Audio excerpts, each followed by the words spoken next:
Dear student, welcome in my YouTube channel commerce path. मैं नियमित रूप से वीडियो नहीं बना पा रहा हूं, उसके लिए सॉरी, मेरा पर्सनल प्रॉब्लम है। मैं आज सोचा हूं कि आप लोगों के लिए कॉर्पोरेट लॉ से एक वीडियो बनाऊं।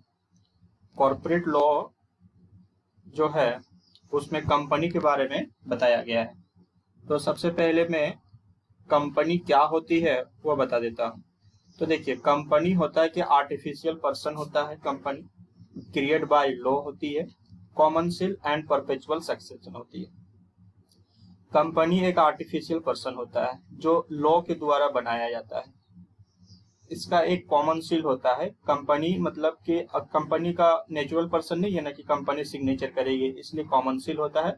मोहर होता है, कंपनी का जो प्रूफ होगा वो मोहर प्रूफ करता है कि कौन सी कंपनी का है।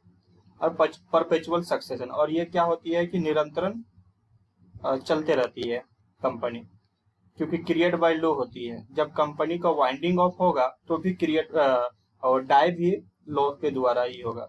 इसलिए यहाँ पर लिखा गया है, देखिएगा कि company is artificial create by law, so company take birth by law. Company birth भी लॉ से होती है, and company also die by law. और कंपनी का अगर डाई भी करना है, वाइंडिंग अप भी करना है, तो लॉ के द्वारा ही करना होगा। ठीक है, यानी कि कंपनी का बर्थ भी किससे होगी? लॉ से होगी। और कंपनी को अगर बाय चांस वाइंडिंग ऑफ में चला जा रही है कंपनी, यानी कि डाई भी होगी, तो बाय लॉ के अनुसार होगी। ठीक है, इसलिए कंपनी का ये डेफिनेशन है कि company is artificial person create by law. Create by law इसलिए कहा जाता है कि company take birth by law and also company die by law. ठीक है, अब रही बात कि कंपनी कि जो आपका कंपनी एक्ट 2013 है, उसमें चैप्टर 29 है, सेक्शन 470 है और शेड्यूल 7 है। ये कंपनी एक्ट 2013 में दिया गया है। ठीक है, कंपनी एक्ट 2013 में कितने चैप्टर है? 29, सेक्शन 470 और शेड्यूल 7 है। तो आप गूगल करके देख लीजिएगा कि कंपनी एक्ट 2013 जब आया, उसमें कितने चैप्टर में बांटा गया है, कितने सेक्शंस है और कितने शेड्यूल्स बनाया गया है। ओके, चलिए मैं टाइप्स ऑफ कंपनी के बारे में थोड़ा सा इंट्रो बता देता हूँ। टाइप्स ऑफ कंपनी, कंपनी के जो टाइप्स है वो 3 प्रकार के मैंने लिया है। एक है इनकॉर्पोरेशन, दूसरा है लायबिलिटीज और तीसरा है कंट्रोल। तो इनकॉर्पोरेशन के अनुसार कंपनी को 3 हिस्सा में बांटा गया है। पहला है चार्टर्ड कंपनी, दूसरा स्टैट्यूटरी कंपनी और तीसरा है रजिस्टर्ड कंपनी। अब चार्टर्ड कंपनी होता क्या है ये बताता हूँ। चार्टर्ड कंपनी वो कंपनी होती है जो क्वीन और किंग के द्वारा चार्टर्ड पास करके बनाया जाता था। ये अभी एग्जिस्टिंग नहीं कर रही है, ये अभी बंद हो गई है। ये क्या होता था कि राजा और रानी के चार्टर्ड पास करके कोई कंपनी का निर्माण किया जाता था। जैसे कि ईस्ट इंडिया कंपनी जो इंडिया में आई थी, वो कंपनी चार्टर्ड कंपनी थी, क्योंकि वो कंपनी किससे बनाया गया था? क्वीन और किंग से। तो वो जब किसी राजा रानी की चार्टर्ड पास करके बनाया जाता है जो कंपनी, वो कंपनी होती है चार्टर्ड कंपनी। और अभी ये चार्टर्ड कंपनी इंडिया में एग्जिस्टिंग नहीं कर रही है। इसका एग्जांपल है ईस्ट इंडिया कंपनी। अगला है स्टैट्यूटरी कंपनी। स्टैट्यूटरी कंपनी एक ऐसी कंपनी होती है जो कंपनी पार्लियामेंट में स्पेशल एक्ट पास करके बनाया जाता है। पार्लियामेंट में आपको स्पेशल एक्ट पास करके आपको ये कंपनी का निर्माण करना पड़ेगा। जैसे कि LIC, लाइफ इंश्योरेंस कॉर्पोरेशन जो होता है ना, लाइफ इंश्योरेंस कॉर्पोरेशन LIC, वो इसका एक्ट है 1956 जो पार्लियामेंट में पास करके इसको बनाया गया है। उसके बाद होता है रजिस्टर्ड कंपनी। रजिस्टर्ड कंपनी में 2 हिस्सा लिया है, देखिएगा। रजिस्टर्ड कंपनी का डेफिनेशन सेक्शन 2 क्लॉज 20 में दिया गया है। इसमें कंपनी एक्ट 1956 भी बताया गया है और कंपनी एक्ट 2013। मैंने दोनों ले लिया हूं क्योंकि कंपनी एक्ट 2013 जो अभी आई है वो सारे कंपनी एक्ट 1956 के जितने सारे सेक्शंस हैं सारे एग्जिस्टिंग नहीं है। अभी भी बहुत सारे ऐसे सेक्शंस हैं जो 1956 के अनुसार ही चलती है। तो 2013 में जो एक्ट बना हुआ है वो सारे एक्ट को इसमें एप्लीकेबल नहीं किया गया है, इसलिए मैं दोनों ले लिया हूँ, कंपनी एक्ट 1956 भी और कंपनी एक्ट 2013 भी, जिसको रजिस्टर्ड कंपनी में इसको दो कैटेगराइज किया गया है। तो इनकॉर्पोरेशन के अनुसार 3 तरह के कंपनी होती है। पहला है चार्टर्ड कंपनी, जो किंग और क्वीन के द्वारा स्पेशल चार्टर पास करके बनाया जाता है, जैसे ईस्ट इंडिया कंपनी। दूसरा है स्टैट्यूटरी कंपनी, जो पार्लियामेंट में स्पेशल एक्ट के द्वारा पास करके बनाया जाता है, जैसे कि LIC 1956। तीसरा है रजिस्टर्ड कंपनी, जिसका डेफिनेशन सेक्शन 2 क्लोज 20 में दिया गया है, कंपनी एक्ट 1956 और कंपनी एक्ट 2013। तो ये होता है इनकॉर्पोरेशन।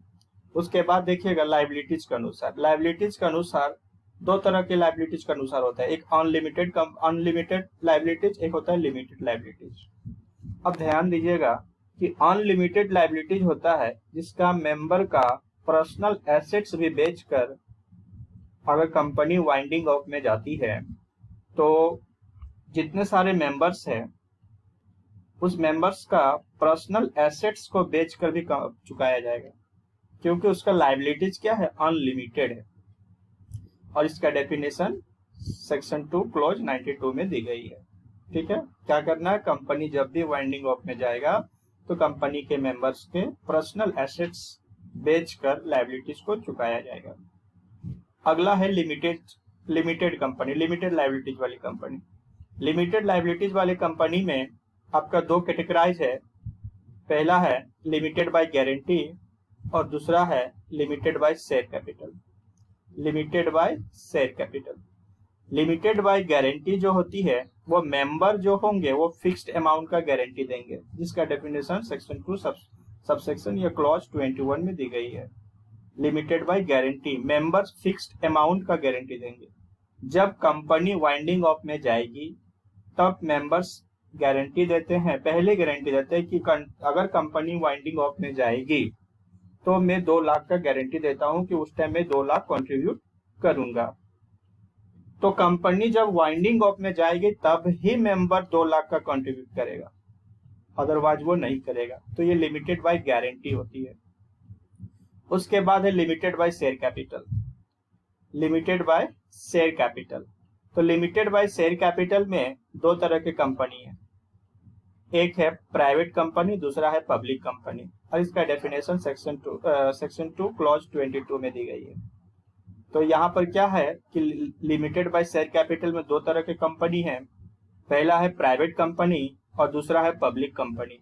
और एग्जाम में ये आपका आएगा, प्राइवेट कंपनी और पब्लिक कंपनी के बीच में अंतर स्पष्ट करें। तो ये प्राइवेट और पब्लिक कंपनी किसके द्वारा आ रही है, लिमिटेड बाय शेयर कैपिटल के द्वारा। और लिमिटेड बाय शेयर कैपिटल किस में आ रही है, लिमिटेड लाइबिलिटीज वाली कंपनी में। और लिमिटेड लाइबिलिटीज वाली कंपनी कहाँ है, ये लाइबिलिटीज। समझ में आ रहा है कि पब्लिक एंड प्राइवेट कंपनी का कितना निचोड़ है। अब यहाँ पर देखिए कि प्राइवेट कंपनी में क्या होती है। प्राइवेट कंपनी का डेफिनेशन सेक्शन 2 क्लॉज 68 में दी गई है। और ये प्राइवेट कंपनी जो होती है इसमें 3 रेस्ट्रिक्शन होती है। इसको हम लोग R, L और P से जान सकते हैं। क्या होती है पहला रेस्ट्रिक्शन, लिमिटेशन। इसका क्या होती है, लिमिटेशन होती है, लिमिटेशन होती है। इसमें 3 रेस्ट्रिक्शन है। पहला क्या है, पहला R, दूसरा L, तीसरा P। यानी कि आप जान सकते हैं R, L, P से। तो R का मतलब होता है रेस्ट्रिक्शन, मतलब प्राइवेट कंपनी का जो मेंबर होते हैं और जो जिस मेंबर के पास जो शेयर होते हैं वो शेयर्स आउटसाइडर को ट्रांसफर नहीं कर सकते। ये इसका रेस्ट्रिक्शन होता है। क्या करते हैं कि प्राइवेट कंपनी के जो मेंबर हैं जिनके पास शेयर है वो आउटसाइडर को ट्रांसफर नहीं कर सकते हैं। दूसरा लिमिटेशन है, L फॉर लिमिटेशन। लिमिटेशन का मतलब होता है कि प्राइवेट कंपनी में मेंबर लिमिटेशन है। देखिए यहाँ पर दिया गया है कि लिमिटेशन मिनिमम 2 और मैक्सिमम 200। यानी कि प्राइवेट कंपनी में मेंबर की संख्या कितना होना चाहिए, 200, ये लिमिटेशन है। तीसरा, प्राइवेट कंपनी में प्रोहिबिशन है, मतलब कि बाधाएं हैं। क्या बाधाएं है कि प्राइवेट कंपनी पब्लिक इशू नहीं ला सकते, जिसको हम लोग बोलते हैं ना कि इशू ऑफ शेयर्स, जो 12 क्लास में पढ़े हैं, पब्लिक इशू लाते हैं, तो ये प्राइवेट कंपनी पब्लिक इशू नहीं ला सकते हैं। ठीक है, तो ये 3 रेस्ट्रिक्शन है किसका, प्राइवेट कंपनी का। और यही रेस्ट्रिक्शन एप्लीकेबल होती है पब्लिक कंपनी में, यानी कि पब्लिक कंपनी में रेस्ट्रिक्शन नहीं है। पब्लिक कंपनी के जो शेयर होल्डर होते हैं वो आउटसाइडर को ट्रांसफर कर सकते हैं। पब्लिक कंपनी के पब्लिक कंपनी के जो मेंबर होते हैं वो अनलिमिटेड होते हैं, लिमिटेशन नहीं होती है। पब्लिक कंपनी में अनेक आदमी जुड़ सकते हैं। पब्लिक कंपनी फ्रेश इशू ला सकते हैं, न्यू शेयर का इशू ला सकते हैं, पब्लिक इशू ले आ सकते हैं, उससे कोई दिक्कत नहीं है। यानी कि ये 3 जो रेस्ट्रिक्शन है, ये रेस्ट्रिक्शन किसमें है, प्राइवेट कंपनी में लागू होती है। ये रेस्ट्रिक्शन पब्लिक कंपनी में लागू नहीं होती है। पब्लिक कंपनी का डेफिनेशन आपका सेक्शन 2 सबसेक्शन 71 में दी गई है, आप वहां से भी पढ़ सकते हैं। पब्लिक कंपनी का डेफिनेशन सेक्शन 2 सबसेक्शन 71 में। ठीक है, यानी कि पब्लिक कंपनी क्या कर सकते हैं, पब्लिक कंपनी का शेयर होल्डर आउटसाइडर को ट्रांसफर कर सकते हैं। पब्लिक कंपनी में मेंबर की संख्या अनलिमिटेड है। पब्लिक कंपनी फ्रेश इशू ला सकते हैं, पब्लिक इशू ले आ सकते हैं, उससे कोई दिक्कत नहीं है। ठीक है, यही है। उसके बाद आगे आइए देखते हैं हम लोग कंट्रोल के अनुसार हम लोग पढ़ चुके हैं कि कंपनी में इनकॉर्पोरेशन के अनुसार 3 कंपनी है, लाइबिलिटीज के अनुसार 2 है, अनलिमिटेड लाइबिलिटी, लिमिटेड लाइबिलिटीज के अनुसार 2 है, limited by guarantee, limited by share capital. ठीक है, अब कंट्रोलिंग के हिसाब से पढ़ते हैं। कंट्रोलिंग हिसाब से पहला है तो है गवर्नमेंट कंपनी। तो गवर्नमेंट कंपनी मतलब होती है क्या कि किसी भी कंपनी में अगर सरकार का, चाहे वो स्टेट गवर्नमेंट का हो या सेंट्रल गवर्नमेंट का हो, 51% गवर्नमेंट का 51% शेयर होना चाहिए किसी भी कंपनी में। अगर किसी भी कंपनी में गवर्नमेंट का 51% शेयर है तो वो कंपनी गवर्नमेंट कंपनी कहलाएगी। ठीक है, कोई भी कंपनी जैसे BCCL, जिसका सरकार पे कितना 51% शेयर, 51% से ज्यादा, 50 कोई जरूरी नहीं 51%, आधा से ज्यादा होना चाहिए। अगर किसी भी कंपनी में स्टेट गवर्नमेंट का या 2 स्टेट गवर्नमेंट का या central government and state government का 51% से ज्यादा शेयर है तो वो कंपनी गवर्नमेंट कंपनी कहलाएगी। ठीक है, कोई एक गवर्नमेंट को कोई जरूरत नहीं है, 2 स्टेट गवर्नमेंट का भी हो सकता है, central government and state government मिला के भी हो सकता है, या सिर्फ सेंट्रल गवर्नमेंट का मिला के सेंट्रल गवर्नमेंट का हो सकता है।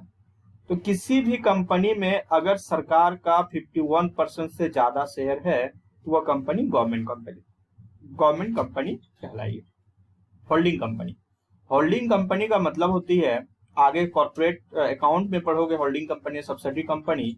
तो होल्डिंग कंपनी का मतलब होती है कि वैसा कंपनी जिस कंपनी का 51% शेयर खरीद लेता है।